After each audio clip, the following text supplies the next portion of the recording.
thème le coaching comme nouveau rôle des managers d'entreprise modernes.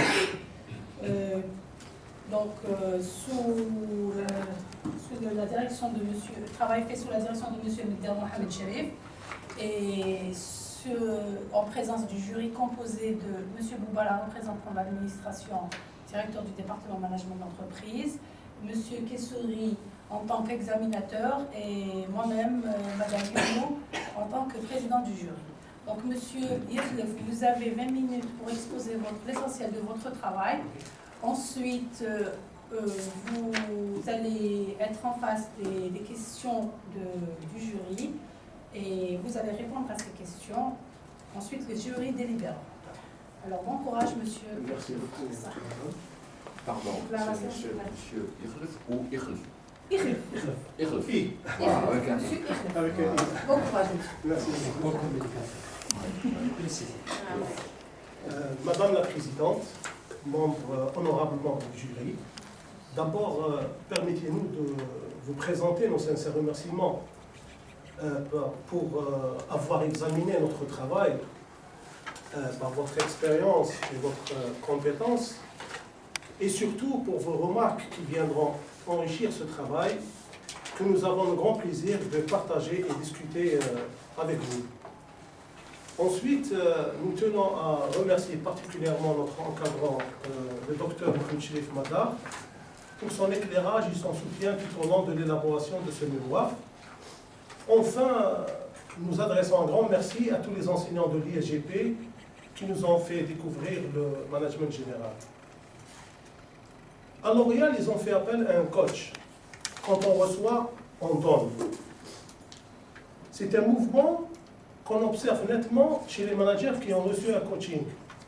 Ces managers développent une posture où ils sont plus à même à donner, en assurant la sophistication avec plus de sérénité et en inspirant l'empowerment des autres. En inspirant l'empowerment des autres, sans être pour autant au centre de tout.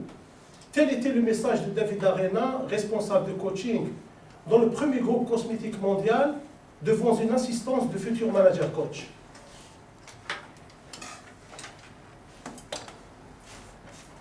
Aujourd'hui, nous allons vous présenter les résultats de notre mémoire qui porte sur le coaching comme nouveau rôle des managers de l'entreprise moderne. Mais avant de nous pencher sur le fond de notre travail, nous souhaitons passer en revue les motifs qui nous ont poussés à envisager la présente recherche et les questions auxquelles nous souhaitons apporter un éclairage, ainsi que les hypothèses qui ont guidé notre travail. Et pour terminer, on citera les résultats et les limites de ce travail. Parmi les raisons ayant motivé notre choix à étudier ce présent thème de mémoire, nous retenons 1. Son importance scientifique et académique qui marque les grandes écoles de management dans le monde. 2. La place qu'il occupe même dans le management des grandes entreprises telles que IBM, L'Oréal, Microsoft, Toyota, etc. Troisième raison, en effet, depuis la révolution industrielle, on a commencé à réfléchir sur comment manager les ressources matérielles, financières et humaines. Des modes d'encadrement plus souples ont fait leur apparition, donnant au manager un rôle s'apparentant à celui du coach et donnant à l'employé des besoins du développement personnel et le droit à l'ambition. Nous avons voulu analyser la réalité des choses, l'état des choses dans l'entreprise algérienne et montrer que notre perception et notre conception du management pouvaient évoluer si l'on y intégrait les techniques de coaching. Donc nos objectifs sont, premier objectif, c'est sensibiliser les managers de l'importance et la nécessité du coaching dans le management. Deuxième objectif, c'est montrer aux managers que la posture de manager coach est pertinente dans certaines situations managériales. Troisième objectif, vulgariser le concept de coaching comme pratique managériale et comportementale auprès des établissements de formation au management. Le coaching est un moyen d'aide, de développer sa personnalité, à réduire son niveau d'anxiété et de stress, de se connaître mieux, de se sentir plus fort et prendre des risques calculés et gagner véritablement. Cette croissance de la personnalité va donc améliorer le contact à tous les niveaux de l'entreprise, encourager le changement et la créativité et faire émerger des nouveaux talents.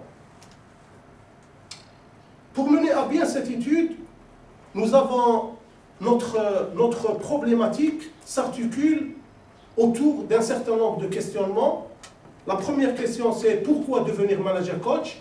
La deuxième, quels sont les apports et les limites de ce nouveau concept? Et la troisième, comment ce nouveau concept est-il perçu par les managers algériens? Pour répondre à ces axes de la problématique, nous avons fait appel à des hypothèses de travail qui constituent pour nous des pistes de recherche, voire un cadre d'orientation sur le terrain. Par ces hypothèses, on souligne la première hypothèse: le coaching occupe une place déterminante dans la conduite des hommes dans les entreprises les plus performantes dans le monde, car il est porteur de nouveaux comportements et compétences nécessaires. La deuxième hypothèse, c'est les managers du secteur privé perçoivent le coaching comme une nécessité et un moyen d'écoute pour une gestion efficace de leur entreprise. Troisième hypothèse, malgré les efforts que les managers déploient en matière de coaching, d'accompagnement, ils demeurent insuffisants car ils ne sont pas renforcés par des compétences comportementales et communicationnelles nécessaires. La quatrième et la dernière hypothèse, c'est que le coaching apparaît comme une solution pour adapter la ressource humaine au monde de l'entreprise moderne. Maintenant, pour répondre à ces hypothèses, une démarche méthodologique et scientifique s'impose. Vu la nature de notre travail sur le terrain, nous avons fait appel à des outils d'investigation. Le premier outil, c'est rechercher l'information, la traiter, l'analyser et puis l'interpréter. Deuxième outil, c'est un questionnaire, c'est une enquête par questionnaire destinée aux managers du secteur privé pour décrypter leur perception sur le coaching. Troisième outil, c'est notre observation participante qui nous a permis de décrypter la réalité perçue, voir le décalage entre la réalité et le discours. Le quatrième outil, c'est la lecture des principaux ouvrages et livres relatifs aux concepts abordés dans notre étude, bien sûr, car il s'agit de définir les concepts clés retenus pour mettre ainsi leur pertinence à l'épreuve sur le terrain de l'étude. Globalement, notre méthodologie va du général au particulier, car il s'agit au départ de conceptualiser, ensuite de sortir sur le terrain pour comprendre mieux les mécanismes régissant la réalité de l'entreprise algérienne. Bien sûr, pour mener à bien cette étude, cette recherche, nous avons organisé notre mémoire en deux parties. Dans la première partie, nous allons approfondir l'étude du manager coach à l'aide de références théoriques, ouvrages, articles de presse, sites internet.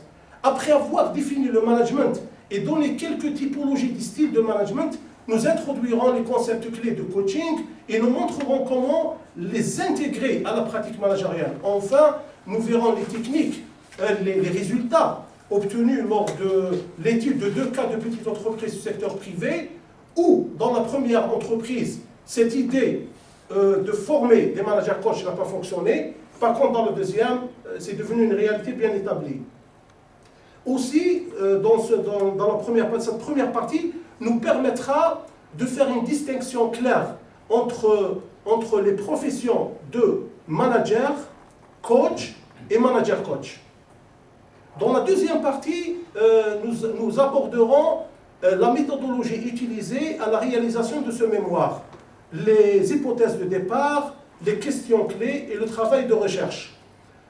Nous nous focaliserons surtout sur le résultat obtenu lors des tests des managers pour décrypter leur perception sur le coaching et nous terminerons par les résultats obtenus lors de l'étude de 2 cas de petites entreprises où, dans la première entreprise, cette idée de former des managers coach n'a pas fonctionné. Nous tenterons de comprendre pourquoi, mais dans la deuxième entreprise, cette idée est devenue une réalité bien établie et nous montrerons comment cela fonctionne pour elle aujourd'hui. Les résultats et les limites. Les résultats auxquels nous sommes arrivés répondent en partie aux questions posées à l'origine de ce travail. Nous vous proposons quelques-uns. Le premier résultat, il concerne les tests organisés pour les managers du secteur privé pour décrypter leur perception sur le coaching. Ces tests ont prouvé qu'il existe une tendance de fond et de besoin pour une formation spécifique au management, au coaching. Plus de 65% des managers questionnés adhèrent à cette nouvelle posture de manager-coach. Le deuxième résultat, il concerne l'étude de 2 cas de petites entreprises du secteur privé qui ont voulu intégrer les techniques de coaching. On a dit que dans la première entreprise, l'idée n'a pas fonctionné. Pourquoi? Les causes de la chose, la première cause, c'était l'indisponibilité du manager au cours de la pratique du programme de coaching. La deuxième cause, c'est le manque d'engagement personnel dans le processus de coaching. Troisième cause, c'était l'absence de la volonté de se remettre en cause. Et la quatrième cause, c'est la persistance des croyances limitantes à l'action chez notre manager. Par contre, dans la deuxième entreprise, cette idée est devenue une réalité bien établie et on peut constater la différence, la transformation, le changement à travers les comportements nouveaux acquis par notre manager coach. Notre manager est devenu sensible à ses collaborateurs et son équipe. Il suit leur développement de près, il communique beaucoup avec eux, il conforte leur confiance en soi, il les accompagne pour une meilleure performance, il donne les paies, même on peut citer quelques exemples concrets, il donne les paies à la date fixée, sans aucun retard et avec un sourire, il démontre chaque jour son respect pour ses employés et ses collaborateurs. Voilà, il facilite un climat de travail et de respect, et c'est pour cela que cette idée a réussi avec notre manager, coach, dans le deuxième cas. Nous arrivons à la conclusion. Le monde change, la société change, l'économie change, donc il est tout à fait normal que le management change aussi. Le statut, la détention de l'information, le savoir ne suffisent plus à fonder légitimement l'autorité du manager. Celui-ci doit désormais s'appuyer sur une stature personnelle, nécessaire et suffisante, pour pouvoir susciter l'adhésion de ses collaborateurs. Ainsi, nous avons pu découvrir 3 professions très proches et souvent en interaction: le manager, le coach et le manager-coach. Le manager, c'est celui qui dirige et coordonne ses collaborateurs. Le coach, c'est celui qui aide un individu de façon ponctuelle et sur un point particulier. Le manager-coach, c'est celui qui a intégré les techniques de coaching et qui les applique intentionnellement dans sa façon de manager son équipe. Donc, le manager-coach est un manager de dimension supérieure. Notre manager-coach doit faire preuve d'une compétence triple. La première compétence, c'est se connaître lui-même, c'est-à-dire connaître ses points forts, ses limites et son style de management. Deuxième compétence, connaître autrui, c'est-à-dire comprendre les autres et s'adapter à eux. Troisième compétence, c'est comprendre la situation, c'est-à-dire maîtriser les composantes rationnelles et relationnelles du management. Le mot de la fin, c'est dans cette perspective que le manager du XXIe siècle se doit d'être un coach de lui-même et un coach pour son équipe. Ainsi, il donne un sens à son management. En espérant que cette présentation aura éclairé nos propos et notre démarche, nous nous tenons à votre disposition pour répondre à toutes vos questions avec un grand plaisir. Merci beaucoup pour votre aimable attention. Merci, monsieur. Nous vous remercions pour votre exposé.